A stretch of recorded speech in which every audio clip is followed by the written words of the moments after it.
Hello दोस्तों, you are more welcome at my official YouTube channel. जैसे कि screen पर आप देख पा रहे हैं डिजिट कोचिंग क्लासेस। तो दोस्तों, आप सभी जानते हैं कि ये लॉकडाउन का समय है और इस समय हमें बहुत ज़्यादा पॉजिटिव रहने की ज़रूरत है। तो आपने बहुत ज़्यादा सुना भी होगा, ये कॉमन सी बात है जो आज मैं आपके साथ डिस्कस कर रहा हूँ कि nothing is impossible when God is your side. तो कोई भी चीज़ हमें इम्पॉसिबल नज़र नहीं आती है जब हमारा कॉन्फिडेंस जो होता है वो बहुत चरम सीमा पर होता है। यानी ये कब हो पाता है? ये जब हो पाता है जब गॉड भगवान है वो हमारे साथ होते हैं। तो उस स्थिति में हम अपने आप को बहुत ज़्यादा प्रबल, सबल और मजबूत महसूस करते हैं। तो दोस्तों, इस समय हमें बहुत ज़्यादा कॉन्फिडेंस में रहने की ज़रूरत है। तो आगे आज हम लोग जो डिस्कस करने वाले हैं वो हमारा एडिटोरियल बेस्ड टॉपिक है। और ये आप जानते हैं कि हिंदू के एडिटोरियल में हम लोग उसके टॉपिक के ऊपर बात करते हैं। तो आज हम जो बात करने वाले हैं वो टॉपिक भी बहुत ज़्यादा शानदार है और बहुत ज़्यादा गंभीर विषय पर आज चर्चा हम करने वाले हैं। तो आप मेरे वीडियो के अंत तक बने रहिए ताकि आपको पूरी जानकारी मिल सके। जैसे कि आप स्क्रीन पर देख पा रहे हैं, ये बात मैंने बहुत सोच समझ के बहुत ज़्यादा आज के विषय की गंभीरता को लेते हुए डिसाइड किया कि ये बात मैं आपके साथ ज़रूर शेयर करूं। तो a tree that wants to touch the sky must extend its roots into the earth. ये आप जानते हैं कि जब कोई पेड़ जो आसमान की ऊंचाइयों को छूना चाहता है तो उसको अपने पेड़ जो उसका तना है, उस पेड़ का जो तना है वो उसको ज़मीन में धंसा के रखना पड़ता है मजबूती के साथ, ताकि वो उखड़ ना पाए आसानी से। कोई भी परेशानी आ जाए, कोई भी विपत्ति आ जाए, वो उसको झेल सके। The more it wants to rise upward, जितना ये ऊपर की ओर उठना चाहता है, the more it has to grow downwards, उतना ही इसको नीचे की तरफ जाना पड़ता है। तो ये दोस्तों हम पे बिल्कुल सटीक उतरता है। आज की जो हमारे पास स्थिति है ये काफ़ी भयावह स्थिति है और इस स्थिति में हमें बहुत ज़्यादा कॉन्फिडेंट रहने की ज़रूरत है। तो so to rise in life we must be down to earth, humble and grateful. अगर हम अपनी ज़िंदगी में कुछ आगे बढ़ना चाहते हैं, कुछ करना चाहते हैं, तो हमें ज़मीन से जुड़े रहना पड़ता है। बहुत ज़रूरी है, बहुत ज़रूरी है हमें हम्बल और ग्रेटफुल बने रहने की, क्योंकि ऐसे स्थिति में हमें लोगों की मदद करनी है।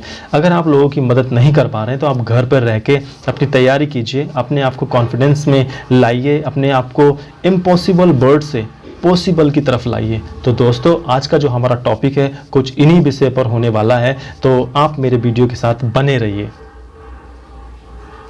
तो आज का जो टॉपिक है हमारा टॉपिक है safe return on migrant worker distress. यानी कि इस विपत्ति के समय जो हमारे माइग्रेंट भाई हैं, जो हमारे प्रवासी हैं, लोग हैं, जो मजदूर वर्ग के लोग हैं, उनका जो रिटर्न हो रहा है, अपने अपने नेटिव प्लेस को वो लौट कर आ रहे हैं, वो काफ़ी अच्छी बात है।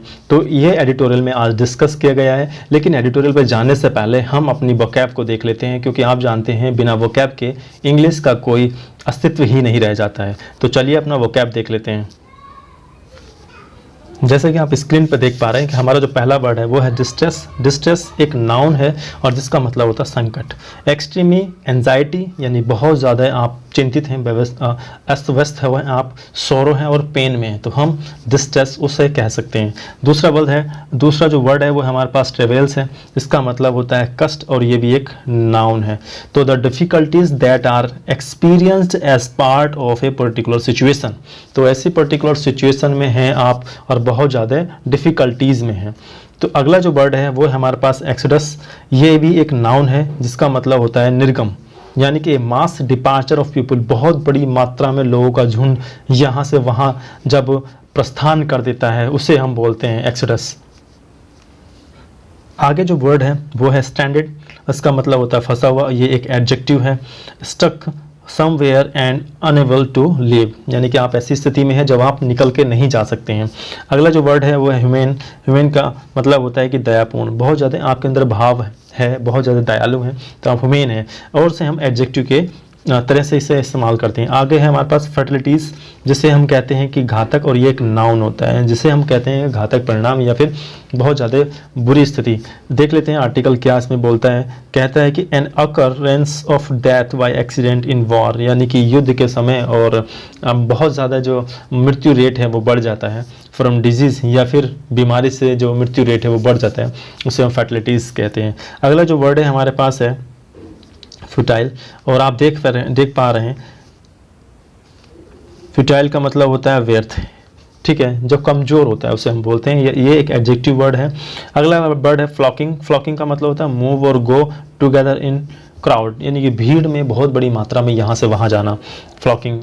स्पेशली ये वर्ड जो है झुंड के लिए इस्तेमाल होता है। जैसे जो वर्ड्स का एक ग्रुप होता है या वर्ड्स का एक झुंड होता है उसको हम फ्लॉकिंग कहते हैं। अगला है गेयरिंग अप। तो गेयरिंग आप समझते हैं कि गियर कर देना, गाड़ी में गियर कर दिया तो आपकी गाड़ी जो है वो स्पीड में आने लगती है। वैसे ये एक फ्रेजल वर्ब है और इसका मतलब टू प्रिपेयर योर सेल्फ, जैसे कि मैंने अभी स्टार्टिंग में बात करी थी, अपने आप को तैयार कीजिए, ठीक है। और to prepare something for an activity और इवेंट, या फिर किसी इवेंट या फिर किसी एक्टिविटी के लिए अपने आप को तैयार कीजिए। तो दोस्तों मैं यही कहना चाहता हूँ कि आप अपने आप को इम्पॉसिबल से पॉसिबल की तरफ लाइए। चलिए हम अपने आर्टिकल पर चलते हैं, ज़्यादा डिस्कस नहीं करते। दोस्तों हम अपने आर्टिकल की तरफ चलते हैं, देखते हैं आर्टिकल क्या लिखता है। आर्टिकल लिखता है safe return on migrant worker distress, यानी इस विपत्ति के समय जो सेफली माइग्रेंट का रिटर्न हुआ है उसके ऊपर हमारा आर्टिकल है। और 27 अप्रैल 2020 का ये आर्टिकल है।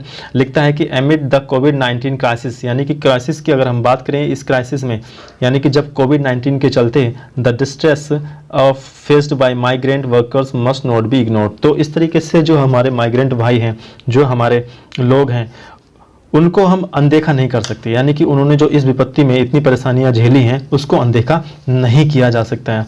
आर्टिकल आगे लिखता है कि a month after one of the most stringent global lockdown was imposed in India to tackle the pandemic, ठीक है। अगर यहाँ पर देखें तो एक महीने के बाद की बात है कि जब हमने क्या करा है, जब हमारे पास stringent global lockdown was imposed in India, जब भारत में एक वैश्विक, बात कर रहे हैं कि पूरे भारत के लिए, पूरे भारत में एक पूरा महा लॉकडाउन लग जाता है।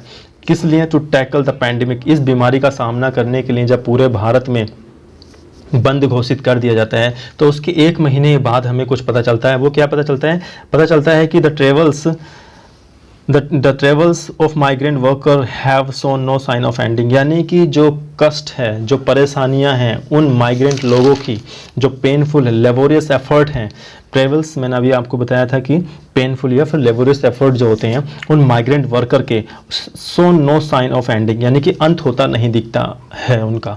यानी कि बात करें तो जो माइग्रेंट लोग हैं उनकी जो परेशानियां हैं, लॉकडाउन होने के एक महीने के बाद भी उनके परेशानियों का अंत होता नजर नहीं आता है। आगे आर्टिकल लिखता है the government told the supreme court in late March, यानी कि मार्च के अंत तक जो सरकार है, सरकार ने सुप्रीम कोर्ट को बता दिया।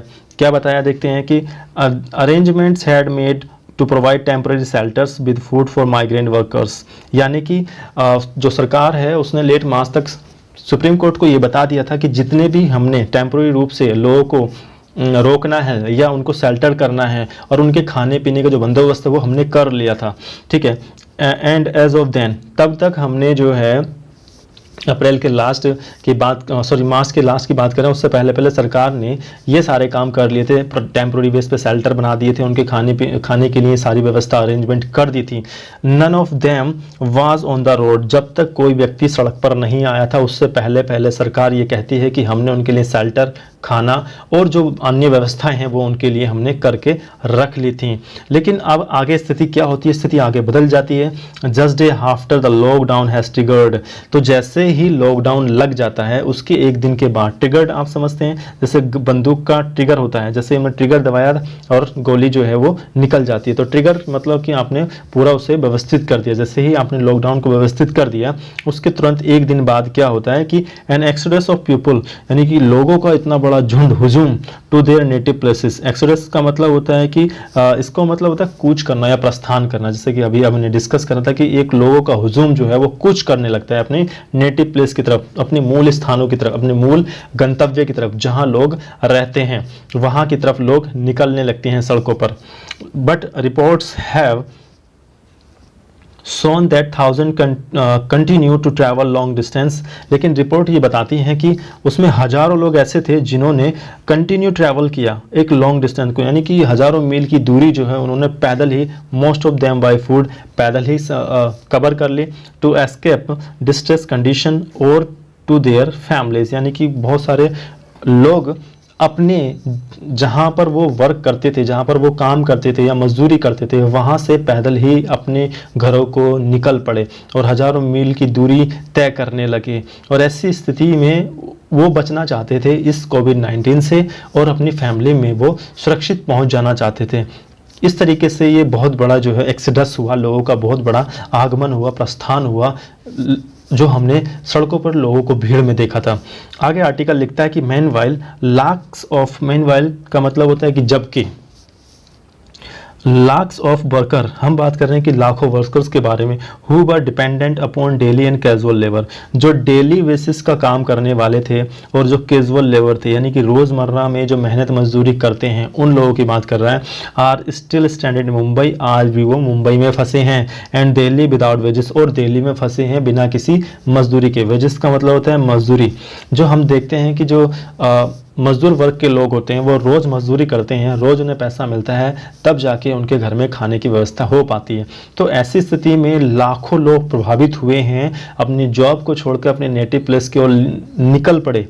तो ये सारी चीज़ें जो हैं वो डिस्कस की गई हैं इस आर्टिकल में। आगे आर्टिकल क्या कहता है कि सरकार आगे कहती है कि the functioning of the shelter in several phase has been uneven across state and the metropolitan city। तो आर्टिकल यहाँ पर कहता है कि जो फंक्शनिंग ऑफ शेल्टर थी, यानी कि शेल्टर को बनाने का जो व्यवस्था था वो अनइवन दिखता है। अनइवन मतलब कि वो समान रूप से नहीं है जो स्टेट्स में और मेट्रोपॉलिटन सिटी में हुआ। तो मेट्रोपॉलिटन सिटीज़ में हो सकता है कि ज़्यादा तेज़ी से काम हुआ और स्टेट पे थोड़े कम लेवल पे काम हुआ। यह हो सकता है कि स्टेट में बहुत ज़्यादा शेल्टर्स बनाए गए और मेट्रोपॉलिटन सिटी में बहुत कम सेंटर बनाए गए। फिलहाल वहाँ के दोनों के अगर कामों की हम तुलना करें तो वो अनइवन है, यानी कि एक समान दिखाई नहीं देता। आर्टिकल इस तरह से बोल रहा है। आगे आर्टिकल लिखता है कि with the on going lockdown hurting the economy. ये बिल्कुल बात सही है कि जैसे हम देख पा रहे हैं कि इकॉनमी लगातार हर्ट हो रही है इस लॉकडाउन से। हज़ारों लाखों लोगों की जॉब चली गई है, लाखों कंपनियां बंद होने के कगार पर आ गई हैं। तो ऐसे में क्या मजदूर वर्ग के साथ होने वाला है, ये आर्टिकल आगे डिस्कस करता है।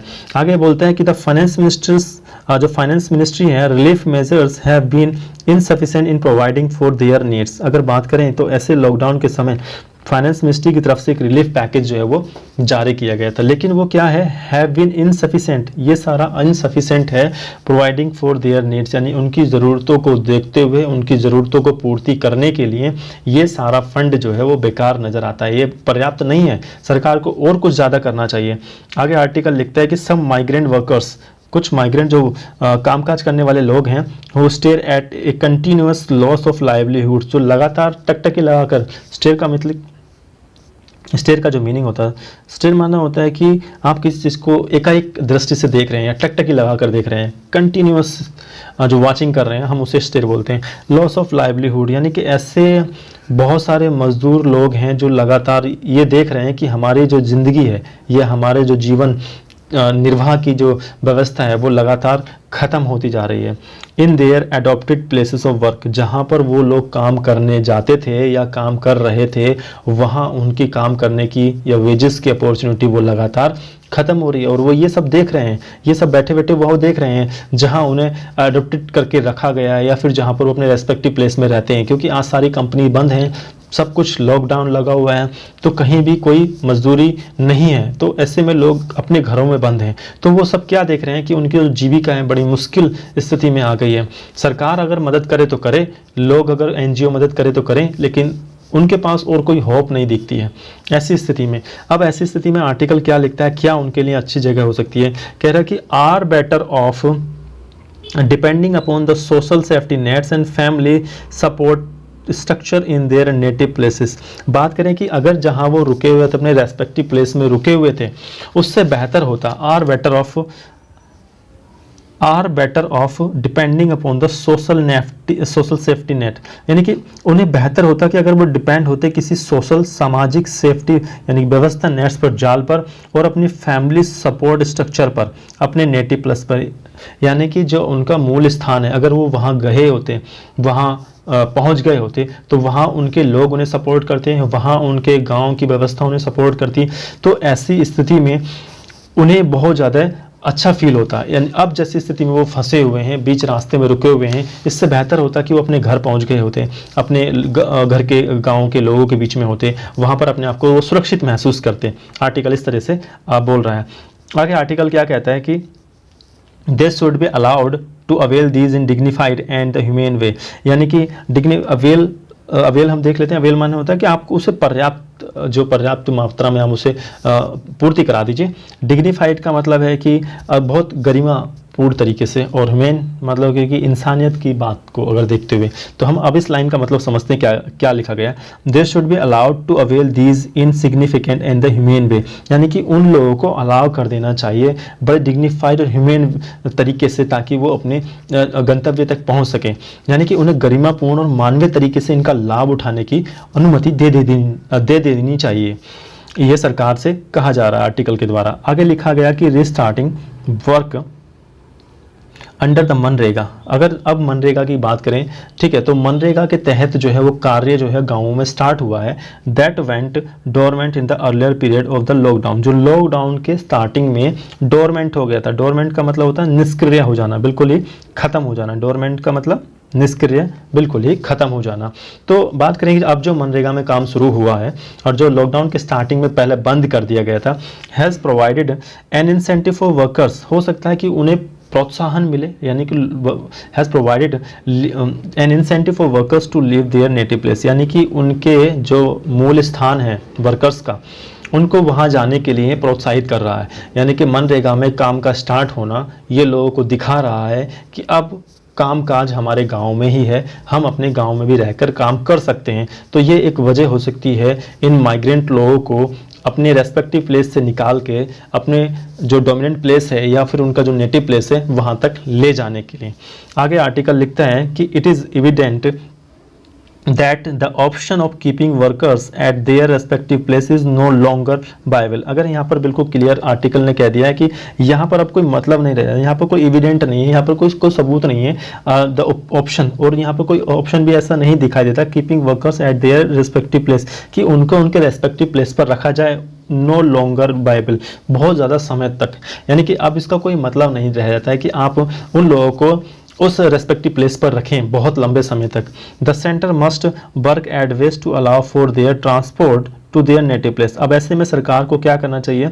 सेंटर मस्ट वर्क, सरकार को काम करना चाहिए वेज टू अलाउ, उन रास्तों पर जो उन्हें परमिशन प्रोवाइड करें, देयर ट्रांसपोर्ट, उनके ट्रांसपोर्ट की व्यवस्था करनी चाहिए फॉर नेटिव प्लेसेस, उनके अपने मूल स्थान तक जाने के लिए। यानी कि सरकार को क्या करना चाहिए, जो लोग फंसे हुए हैं, जो लोग कहीं अटक गए हैं या फिर कहीं बीच रास्तों में रुके हुए हैं, उन लोगों को ट्रांसपोर्ट की फैसिलिटी प्रोवाइड करनी चाहिए ताकि वो अपने नेटिव प्लेस तक पहुंच सकें।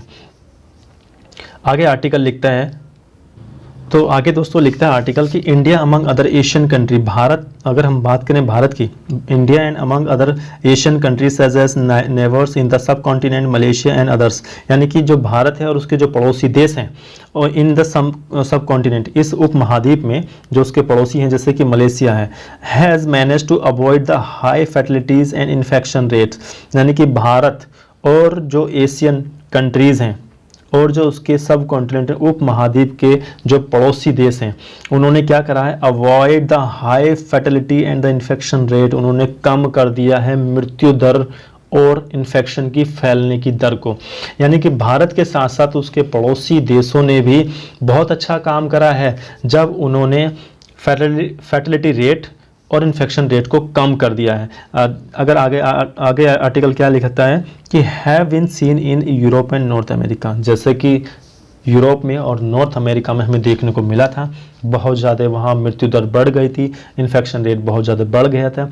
उसके मुकाबले भारत ने और उसके पड़ोसी देशों ने इसे बहुत हद तक कम कर दिया है।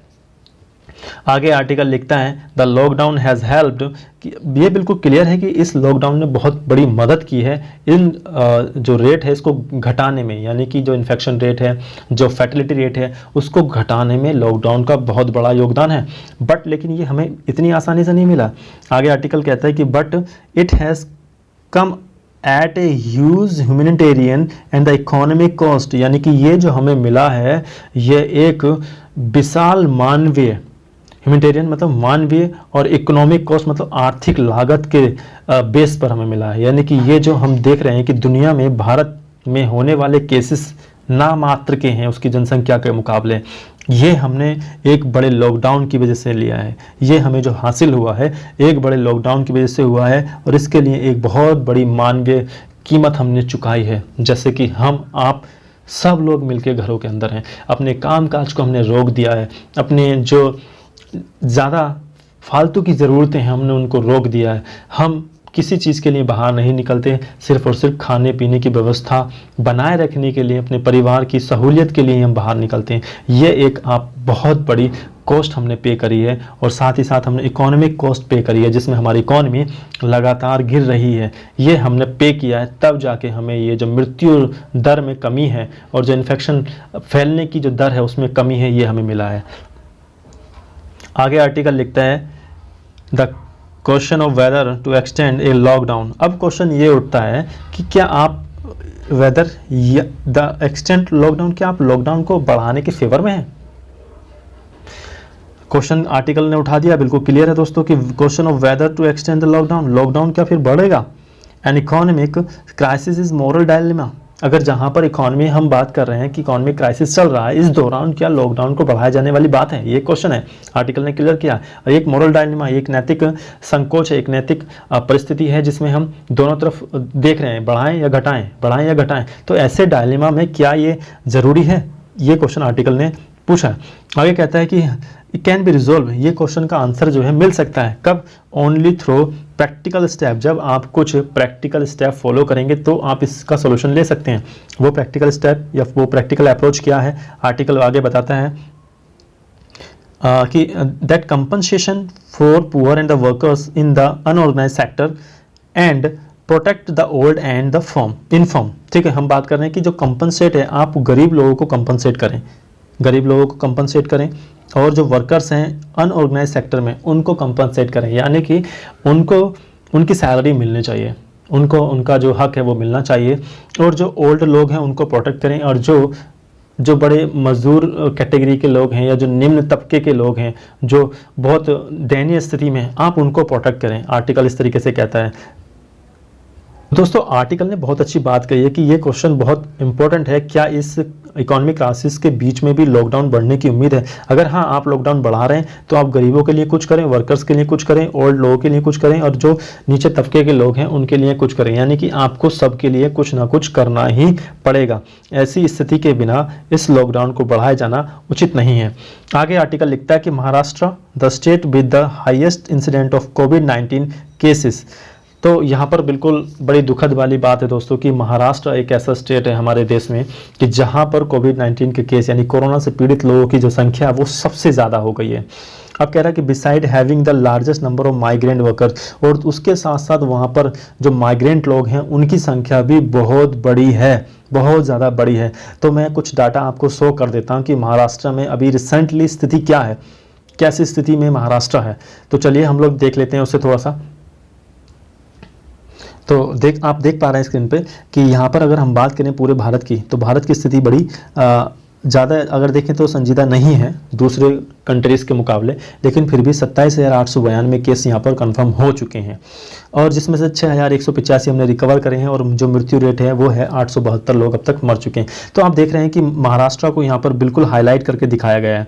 महाराष्ट्र का जो केस है बिल्कुल है कि कंफर्म केस 7,628 हो चुके हैं, और मृत्यु जो है वहाँ पर 323 लोगों की हो चुकी है। ये डाटा आपको 27 अप्रैल का है, जो बिल्कुल साफ साफ दिख रहा है कि 7 घंटे पहले का ये डाटा है जो मेरी वीडियो रिकॉर्डिंग से है।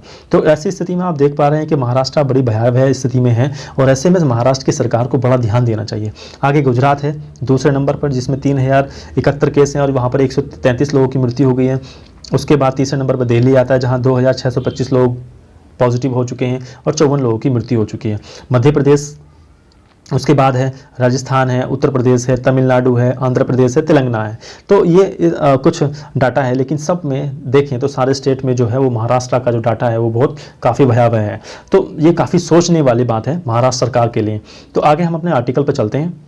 तो दोस्तों यहाँ बिल्कुल बिल्कुल क्लियर है कि अब यहाँ पर जब कोविड-19 के पेशेंट की मात्रा बहुत बड़ी है और ऐसे में माइग्रेंट वर्कर्स की मात्रा भी बहुत ज़्यादा बड़ी है, तो आगे में आर्टिकल कहा जाता है कि आर्टिकल क्या कहता है, आर्टिकल कहता है कि हैज़ अर्ज द सेंटर, जो लार्जेस्ट नंबर ऑफ माइग्रेंट हैं जो मुंबई में फंसे हुए हैं, कह रहा है कि has urged the centre to plan and resume railway service for the labourers once the lockdown end on the May 3, यानी 3 मई को अगर जो लॉकडाउन खोला जाता है, तो ऐसे में जो माइग्रेंट हैं जो मुंबई में फंसे हुए हैं वो थोड़ा आग्रह करते हैं सरकार से कि आप रेलवे सर्विस को जो है वो थोड़ा सा रिज्यूम कर दो, रेलवे सर्विस को चालू कर दो लेबरर के लिए, यानी सिर्फ और सिर्फ श्रमिक वर्ग के लिए ही आप सिर्फ रेलवे की व्यवस्था चालू कर दो, जो 3 मई को लॉकडाउन ख़त्म होने वाला है। लेकिन उम्मीद कुछ और है कि लॉकडाउन 3 मई को ख़त्म होता है या नहीं। आगे लिखता है आर्टिकल कि चलिए आप 3 मई को अगर ये लॉकडाउन ख़त्म कर देते हैं और उसके बीच आप रेलवे की सर्विस को शुरू कर देते हैं, तो आपको करना क्या होगा। It is the request to centre must heed, यानी कि अब बात यह है कि सरकार को बहुत ज़्यादा ध्यान देना होगा, बहुत ज़्यादा सावधानी बरतनी होगी। हीड का मतलब होता है सावधानी, आप सतर्क रहना पड़ेगा, सरकार को बहुत ज़्यादा सतर्क रहना पड़ेगा। सतर्क किस बारे में रहना पड़ेगा, कह रहा है कि it is futile trying to blame workers for flocking to railway station as had happened in mid April. तो हम बात यहाँ पर कर रहे हैं कि ये कह रहा है कि फ्यूटाइल मतलब कि बेकार या व्यर्थ वाली बात है, ब्लेम करना वर्कर्स को, यानी वर्कर्स को बेकार में आप उन्हें ब्लेम करने की कोशिश कर रहे हैं कि फ्लॉकिंग हुई है, यानी कि उनका जो बहुत ज़्यादा झुंड है वो निकल कर आ गया है, कहाँ, रेलवे स्टेशंस पर। तो ये बात कहना गलत है कि जो वर्कर्स हैं वो खुद रेलवे स्टेशन पर निकल कर आ गए थे। ऐसे में प्रशासन क्या कर रहा था, प्रशासन ने क्यों नहीं रोका रेलवे पर लोगों को आने से, या उन लोगों को कौन सी इन्फॉर्मेशन उन्हें दी गई कि रेलवे ने अपनी सर्विस जो है वो स्टार्ट कर दी है। जैसे कि हमने मिड अप्रैल में देखा था कि अप्रैल के बीच में ऐसे बहुत सारे स्टेशंस पर जगह जगह लोग पहुंच गए थे कि रेलवे सर्विस खुल गई है, बहुत बड़ी मात्रा में वो भीड़ जो है वो रेलवे स्टेशन पर आके इकट्ठी हो गई थी। तो ऐसे में सरकार को देखना होगा अगर वो रेलवे की सर्विस को स्टार्ट करती है तो क्या सुविधा आगे उनके लिए रखती है। आगे आर्टिकल लिखता है कि state such as Madhya Pradesh and Uttar Pradesh are also gearing up to facility their return, यानी कि अगर हम बात करें तो मध्य प्रदेश और जो उत्तर प्रदेश हैं वो लगातार कोशिश कर रहे हैं, वो सारी फैसिलिटी प्रोवाइड कर रहे हैं कि उनके लोगों की जो दूसरे स्टेट में फंसे हुए हैं उनको उनके मूल स्थान तक लाया जा सके, यानी उत्तर प्रदेश तक लाया जा सके, और जो लोग उत्तर प्रदेश में फंसे हुए हैं लेकिन वो दूसरे स्टेट के रहने वाले हैं उनको उनके स्टेट तक पहुँचाया जाना चाहिए। तो इसके लिए दोनों मध्य प्रदेश और जो उत्तर प्रदेश हैं वो कोशिश कर रहे हैं लगातार। इसके लिए उनकी प्रशंसा भी हुई है कि दिस स्टेप्स आर वेलकम, कि उनके द्वारा ये उठाए गए जो कदम है वाकई में ये प्रशंसनीय है, इसका कोई बात नहीं है। आगे लिखता है कि allowing migrant travel in safe way by train, अगर आप, अब सरकार के लिए बोला गया कि अगर आप माइग्रेंट लोगों को अलाउ कर रहे हैं कि ट्रेन से उनको सफ़र कराएं, लेकिन आपको ध्यान क्या रखना होगा, that provides for the necessary physical distancing, तो आपको ये ध्यान रखना होगा कि उन लोगों के बीच में जो फिजिकल डिस्टेंसिंग है वो मेंटेन रहनी चाहिए। Is the list that the government can do, और ये वो कम से कम होने वाली चीज़ है जिससे सरकार कर ही सकती है एटलीस्ट, यानी कि आर्टिकल ने साफ साफ सरकार को हिदायत दे दी है। अगर आप 3 मई को लॉकडाउन ख़त्म कर रहे हैं और उसके बाद आप रेलवे सर्विस को स्टार्ट कर रहे हैं, तो श्रमिकों को उनके गंतव्य स्थान तक पहुँचाने के लिए जब आप रेलवे की सर्विस उन्हें फैसिलिटी उन्हें प्रोवाइड करेंगे तो उनके बीच में फिजिकल डिस्टेंसिंग का जो फॉर्मूला है वो बना रहना चाहिए, वो ख़त्म नहीं होना चाहिए। तो दोस्तों आर्टिकल बहुत अच्छा था, बहुत अच्छी बात कही गई है। तो एक बार हम इसका समझ लेते हैं क्या आर्टिकल में लिखा गया था। तो आर्टिकल ने साफ साफ लिखा है कि जो हमारे माइग्रेंट लोग हैं जो दूसरे स्टेट में फंसे हुए थे उनको हम उनके नेटिव प्लेस तक पहुँचा दें। अभी कोविड-19 के चलते हमारी इकॉनमी बहुत ज़्यादा क्राइसिस हुई है। ऐसी क्राइसिस की स्थिति में जो सरकार ने पैकेज दिया था वो पैकेज उनके लिए पर्याप्त नहीं है। आप उनको उनके घर तक पहुँचा दीजिए ताकि वो अपनी फैमिली में जाके अपने आप को सिक्योर महसूस करें। दूसरी बात हो सकती है कि जो ये इतने माइग्रेंट वापस अपने नेटिव प्लेस पर जा रहे हैं, ये एक मनरेगा उसकी वजह हो सकती है, क्योंकि मनरेगा जैसे स्टार्ट हुआ है तो अब लोगों को ये लगने लगा है कि उनकी जो रोजगार वाली स्थिति है वो उनके गांव में भी उपलब्ध हो सकती है। तो क्यों वो शहर में रहें ऐसी बंदी के समय, तो अब वो जाके गांव में अपना काम काज देखना चाहते हैं। ऐसे हज़ारों लोग हैं जिन्होंने इस सोच को लेके अपने घरों से निकलना शुरू कर दिया और हज़ारों मील की दूरी उन्होंने पैदल तय करी और अपने परिवार तक पहुंचे, और इसी बीच में कुछ लोग रास्ते में मर भी गए। और ऐसी स्थिति में सरकारों ने बड़ा अहम फैसला उठाया, उन लोगों को वहीं के वहीं रोक दिया, उन्हें शेल्टर किया गया, खाने की व्यवस्था दी गई। लेकिन अब सरकारें क्या कर रही हैं, अब सरकारें वापस उन लोगों को वहाँ से निकाल कर उनके मूल स्थानों तक पहुँचा रही हैं। इसमें उत्तर प्रदेश की अगर बात करें तो उत्तर प्रदेश और मध्य प्रदेश ने बहुत अच्छा काम किया है, अपने लोगों को दूसरे स्टेट से निकाल के अपने स्टेट में या उनके नेटिव प्लेस तक लेकर आया है। और जो उत्तर प्रदेश में रहने वाले लोग हैं उनको उनके जो उत्तर प्रदेश में रह रहे माइग्रेंट हैं उनको उनके स्थान पर पहुंचाने का प्रबंध किया है। लेकिन अगर बात करें यहाँ पे कुछ केसेस की, जो महाराष्ट्र में सबसे ज़्यादा कोविड-19 के केस सामने आए हैं, लेकिन उसके साथ साथ जो महाराष्ट्र सरकार है उसको ध्यान देना चाहिए कि इन स्थिति में हम किस तरीके से इसे हरा सकते हैं। तो पूरा देश लॉकडाउन है, तो हमें भी थोड़ी कोशिश करनी है कि हम भी लॉकडाउन में रहें। तो दोस्तों, आपको कैसा लगा ये आर्टिकल, आप मुझे कमेंट करके ज़रूर बताइए। अगर आप वाकई में कुछ करना चाहते हैं, लोगों की हेल्प करना चाहते हैं, तो आप अपने सिक्योरिटी के साथ बाहर निकलिए। और हो सकता है अगर आप हेल्प करना चाहते हैं तो मेरे चैनल को सब्सक्राइब जरूर कर दीजिए, ताकि आने वाली जो अपडेट है, जो भी लेटेस्ट चीज़ है, वो आपको मिल सके। थैंक यू वेरी मच देखने के लिए।